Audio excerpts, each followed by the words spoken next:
আজকে দেখাবো কিভাবে একটি সাথী ফসল চাষ করেও কিন্তু পরিবারের সবজির চাহিদা পূরণ করা যায়। এই যে দেখতে পাচ্ছেন, এটা হলো সিমের ফুল, অর্থাৎ এটা সিম গাছ, যেটাকে আমরা বরবটি সিম বলে থাকি। দেখেন, এই যে একটা সিম ধরে আছে, এর লম্বাটা কতটুকু, এর শেষ পর্যন্ত।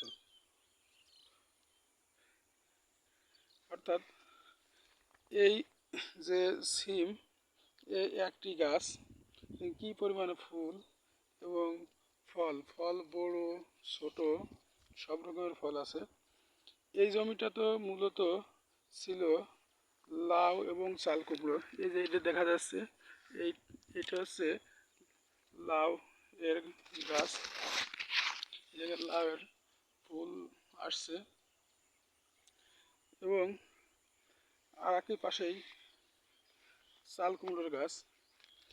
তারপরেও এই যে বেড়া দেয়া, দেখা যাচ্ছে যে বেড়া, এই বেড়ার পাশ দিয়েই কিন্তু এই সিমের গাছ দেওয়া আছে।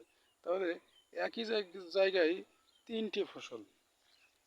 এ দেখেন সিম কি পরিমাণে ধরে আছে এবং ফুল রয়ে গেছে।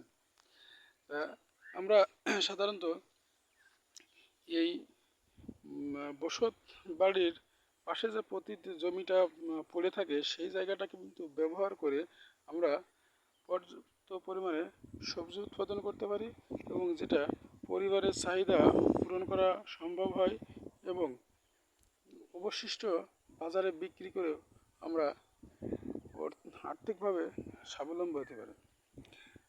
তাই ভিউয়ার্স, আমাদের আশেপাশে যে পতিত জমি আছে, সেই জমিটার সৎ ব্যবহার করেও কিন্তু আমরা বিভিন্ন রকম ফসল উৎপাদন করতে পারি এবং কৃষিকে আমরা অগ্রাধিকার দিয়ে এগিয়ে নিয়ে যেতে পারি।